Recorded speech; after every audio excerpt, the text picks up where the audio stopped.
So দেখো, একটা brown bralette, একটা কালো শাড়ি, কানে একটা লম্বা ইয়াররিং অ্যান্ড হাতে একটা ঘড়ি। নতুনত্ব কি?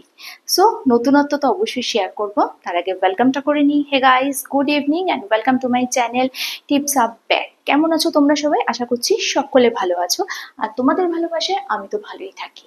সো দেখে নাও, এরকম একটা নর্মাল শাড়ি আমি পরেছি, যে কারণে আমি সাজটা এখন পুরো দেখাচ্ছি না। তোমরা আমার সাথে থাকো, তাহলেই পুরো সাজটা দেখতে পাবে। একটা লিনেন শাড়ি কিভাবে একটা অন্যভাবে পরা যায়, সেটাই আজকে আমি তোমাদের সাথে শেয়ার করেছি। বাট শাড়ি পরাটা শেয়ার করিনি, তোমরা চাইলে এটা আমি অন্য একদিন অবশ্যই শেয়ার করব।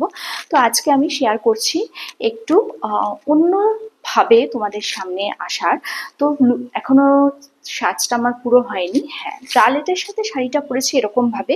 এটাতে কিরম লাগছে সেটা তো তোমরা বলবে। ব্রালেটের সাথে যে শাড়িটা পরেছি, normal bralette, normal sari, but একটু অন্যভাবে পরার আমি চেষ্টা করেছি। এটাতে কিরম লাগছে সেটা তো তোমরা বলবে। এরপরে, সরি গাইজ, একটু তুতলে যাচ্ছি, তোমরা তো এটা বলবে। এরপর আমি এটার উপর আর একটু নতুনত্ব চেষ্টা করি। সাথে থাকো, দেখতে থাকো। সো দেখে নাও, এই যে আমি শাড়িটা পরেছি, এই শাড়িটা আমি কিন্তু কোনো রকম কুচি দিইনি, বাট এটা আমি পেটিকোটের ওপর পরেছি। তোমরা চাইলে জিন্স বা লেগিং এর উপরেও অবশ্যই পরতে পারো। আর এটা আমি দেখতে পাচ্ছ, এখানে একটা আমার রিং মতো আছে, যে রিংটা দিয়ে আমি পুরো শাড়িটাকে ড্র্যাপ করেছি। ফুল শাড়িটা ড্র্যাপ করা আছে শুধুমাত্র এই রিং এর মধ্যে। অ্যান্ড এটা কিন্তু পুরোটা সিকিউরড আছে, ওকে। অ্যান্ড ফুল লুকটা হচ্ছে এইরকম নর্মাল, বাট এটায় কোনো কুচি নেই। তোমরা দেখতে পাবে, আমি একটু দূর থেকে গিয়ে দেখাচ্ছি, এটায় কিন্তু কোনো কুচি নেই।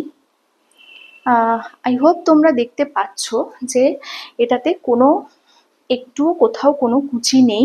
আর শাড়িটা কিন্তু আমি এভাবে পরেছি। প্রথম তো ব্রালেট পরে তোমাদের সামনে আমি এলাম, অ্যান্ড তারপর আমার মনে হলো ব্রালেটের ওপর শাড়ি তো সবসময় পরি, একটু নতুন কিছু ট্রাই করা যাক। তো নতুন কিছু ট্রাই করতে গিয়ে আমার মনে হলো এটা যদি একটা full sleeve, almost full sleeve একটা জ্যাকেট দিয়ে পরি তাহলে কিরকম লাগবে। তো পরেছি।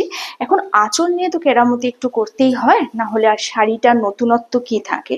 তো আঁচলটা কিন্তু আমি এই শাড়িতে এরকম ভাবে নেব, যেটা তোমরা দেখছিলে ব্রালেটের উপর আমি ছোট করে নিয়েছিলাম, সেটাই কিন্তু আমি এটা ওপর থেকে এরকম ভাবে নেব। অ্যান্ড এটা হচ্ছে আমার ফুল লুক। এইটা আমার ফুল লুক। এটার সাথে চাইলে তোমরা গলায় একটা বড় পেন্ডেন্ট পরতে পারো, বাট আমি পরছি না। আমার মনে হচ্ছে একটু শো অফ, যখন আমি ব্রালেট পরেছি কেন বা করবো না। তো এই জন্য আমি এটাকে এরকম ভাবে পরে নিলাম। হ্যাঁ, ওপরে কিন্তু জ্যাকেটটা আমি এরকম ভাবে পরে নিয়েছি। আর একটা কথা বলে দিই, যে সব সময় ব্রালেটের উপর শাড়ি পরলে তো অবশ্যই ভালো লাগে, স্মার্ট লাগে, এলিগেন্ট লাগে, একটু ডিফারেন্ট লাগে। বাট যদি মনে হয় একঘেয়ে ব্রালেট হয়ে যাচ্ছে, যেমন আমার এখন মনে হচ্ছে যে ব্রালেট দিয়ে শাড়ি অবশ্যই পরবো, যেহেতু ওটা আমি পছন্দ করি, বাট ওটার সাথে একটু ডিফারেন্ট লুক আনার জন্য আমি অন্য কিছু ট্রাই করব। যেমন আমি এটা এরকম একটা জ্যাকেট দিয়ে ট্রাই করেছি। এটা কিন্তু ইচ্ছা করলে শ্রাগ দিয়েও পরা যায়, লং শ্রাগ দিয়েও তোমরা পরতে পারো, বা অন্য কোনো জ্যাকেট দিয়ে ট্রাই করতে পারো, নতুন কোনো টপ দিয়ে ট্রাই করতে পারো। আর ফুল শাড়িটা কিন্তু স্পোর্টস ব্রা বা যে কোনো ওরকম ফ্যাশনেবল কিছু দিয়েও তোমরা ট্রাই অবশ্যই করতে পারো। তো ফুল লুকটা হচ্ছে আমার এরকম। এটার সাথে কিন্তু একটা ফ্যাশনেবল জুতো অবশ্যই চাই, তা না হলে কিন্তু ফুল লুকটা মাটি হয়ে যাবে, একটু ভালো লাগবে না। আর একদম উঁচু করে একটা চুল বেঁধে নিতে হবে, যেটা আমি আজকে বাঁধিনি, আমার জাস্ট ক্লিপ দিয়ে দুপাশে দুটো চুল মানে আটকানো আছে চুলটা। কিন্তু উপরে একটা যদি টপ নট সুন্দর করে বেঁধে নেওয়া যায়, আর কানে এরকম ঝোলানো দুল পরলে কিন্তু বেশ ভালো লাগবে। সো ফুল লুকটা হচ্ছে আমার এরকম। কিরম লাগছে সেটা তোমরা বলবে কমেন্ট সেকশনে।